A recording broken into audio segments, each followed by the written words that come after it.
Ladies and gentlemen, boys and girls, welcome to another Mr. Doctor Who Fan 13 Doctor Who DVD review. Okay, so, yesterday, as you may know, I did my Doctor Who, my DVD reviews of the Ice Warriors and the Ark in Space Special Editions by request.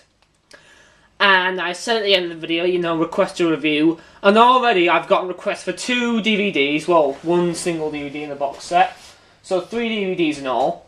3 requests and 2 people requested today's review, this one. Also doing the other one later today as well.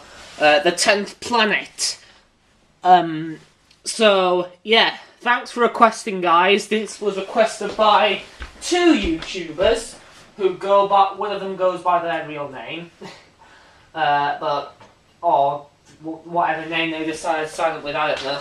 But, one of them has an actual name, the other... I don't know. But anyway, the 2 people who requested this were TheCyberWarrior and Harry Driscoll. So thank you very much, guys, for requesting this review. I'll link you to their channels in the description below. And if you yourself want to make a request for a DVD for me to review, well, you can see what Doctor Who DVDs I have, or I currently own, by checking out my Doctor Who DVD collection of it as of January 2014. I'll link to that in the description as well. So, yes. So today I will be, obviously, reviewing Doctor Who, the 10th Planet. So, yeah, sorry about this. But anyway, so I flipped this case over once again to fit with my collection like I did with the Ice Warriors and the Ark in Space Special Edition. So normally instead of having that BBC DVD logo, you'd usually have the new purple one. So yeah, we've got BBC DVD up there. Doctor Who, the 10th Planet. Now this cover artwork is really, really nice because it represents everything that this story, sort of introduces to the Doctor Who universe. 2 massive things. First of all, the Cybermen, one of the most iconic villains in Doctor Who's history, made their first appearance in this very story, the 10th Planet. As you can see, you've got 2 Cybermen there, and a whole bunch of them there. And Mondas, I'm guessing that's Mondas, which is Earth's twin planet. One of them's Mondas, one of them's Earth. You can't really tell the difference, but... We've also got the first Doctor here, played by William Hartnell. Now, the thing I like about this is that he's in the TARDIS. And I'm guessing this is the scene where he's about to regenerate. Because this was the first ever regeneration story. It was, William Hartnell's final appearance as the Doctor, unless you count his appearance unless you count the 3 Doctors and his credited tribute appearance in the 5 Doctors, as well as his credited cameo, well not cameo, but his credited role in the form of archive footage in The Day of the Doctor. So yes. So, as I've already said, this story introduces 2 big, massive new things to the series, the Cybermen and Regeneration. But anyway, this is a 2-disc set, it's rated PG, it's from the William Hartnell years, 1963 to 66. So overall, I love the cover art, really, really nice. So, yeah, the spine is just what you'd expect, Doctor Who, the 10th Planet, blah blah blah. Then on the back we have some pictures. Got those 2 guys there. So, I've watched this story a few times actually, but I don't know those guys. I don't know their names. The Doctor there, the General, and a couple of Cybermen. Doctor Who, the 10th Planet, starring William Hartnell by Kit Pedler and Jerry Davis. Only, I believe Jerry Davis only wrote episodes 3 and 4 with Kit Pedler because he wasn't credited for episodes 1 and 2, so Yeah, sorry about that. Anyway, the TARDIS lands at the South Pole in 1986. The arrival coincides with the appearance of Earth's forgotten twin planet Mondas, along with visitors from that world. The emotionless Cybermen. It's up to the Doctor and his friends to stop the creatures before they convert Earth's population into similar cyber creations, but the encounter will have a devastating effect on the Doctor. This DVD contains a brand new animated episode 4, currently missing from the BBC archives. So yeah, episode 4 of this story is animated like, kind of like how episodes 2 and 3 of the Ice Warriors are animated, but anyway. We got commentary with actors Anneke Willis, Polly, Christopher Matthews, radar technician, Earl Cameron Williams, Alan White Schultz, Donna van der Mayten, Cybermen and Shav Angern, Christopher Dunham, RT technician and designer Peter Kindred, moderated by Toby Haddock. Frozen Out. Cast and crew look back on the making of the story. Episode 4, VHS reconstruction, which was basically the reconstruction with using telesnaps featured on the VHS release of The 10th Planet. William Hartnell interview, which was also featured in William Hartnell, the original, which had After an Adventure in Space and Time, was also a special feature on that DVD. That is a really, really interesting interview. Now, you know, it's the only time I've actually gotten to see an interview with the actor William Hartnell, but yeah, it's a really, really interesting, informative interview. Really interesting. Get this DVD for this. I'd say. Doctor Who stories, Anneke Willis, The Golden Age, Boys, Boys, Boys, Peter Purvis, Fraser Hines, and Mark Strickson Remy say about their time as companions. Companion piece, Blue Peter, 10th anniversary retrospective on Doctor Who's history.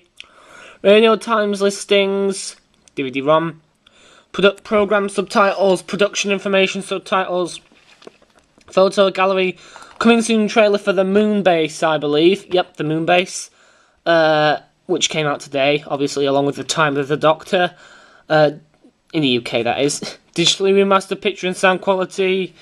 The story was originally broadcast on BBC One between 8th and 29th of October 1966. Produced by Innes Lloyd, directed by Derek Martinez, or whatever. And then all the information no one cares about, the boring information. Then we take a look inside here at the main meat of the DVD. This is what we have. This is what it looks like. So, just to summarise, we have the production notes here with the chapter selection on the back. It's a 4-part story. We got special features or information on people who do commentary and special features inside. And for disc 1, we have Doctor Who, the 10th Planet disc 1. The Doctor, a Cyberman, and Earth, I believe. I think that's Earth. Unless Earth is smaller than Mondas. Then we have Doctor Who, the 10th Planet disc 2. With a Cyberman there, a few Cybermen in the back. And Mondas, I believe, there. So, yeah.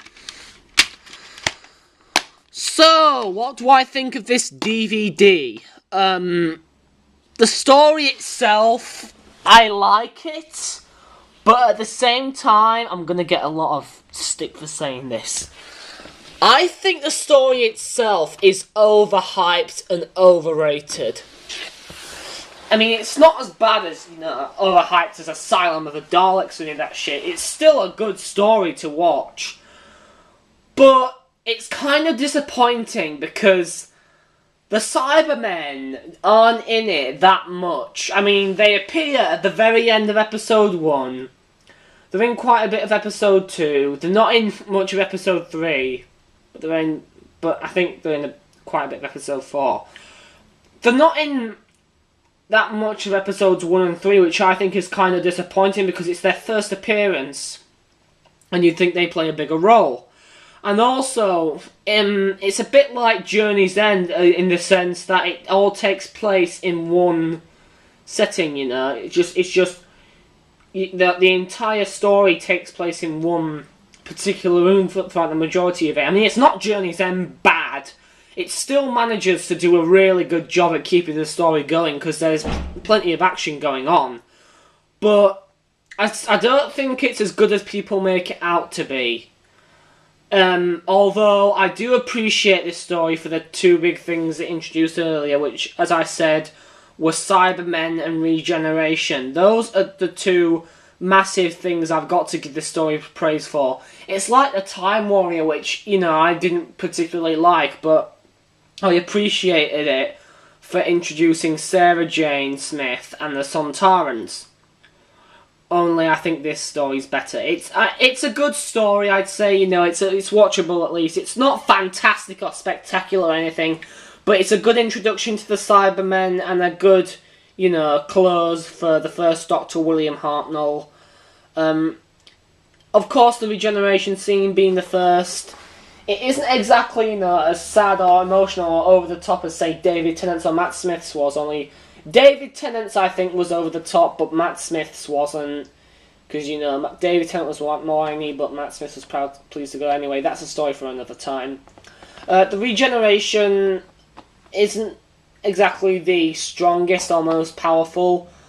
Actually, it kind of is, in the sense that, you know, there's something wrong with... You know, I don't think anyone really knew what was going to happen unless you'd, you know, seen the news or anything. No one knew, really, that William Hartnell was leaving. I mean, I think the news would have spread. I don't know. I didn't live back in the 60s, but... You know, if you would have watched this without knowing that William Hartnell was going, it would have been a massive shock. Because, well... oh, it was a great introduction to the concept of regeneration. I'd probably give The 10th Planet a 7 out of 10.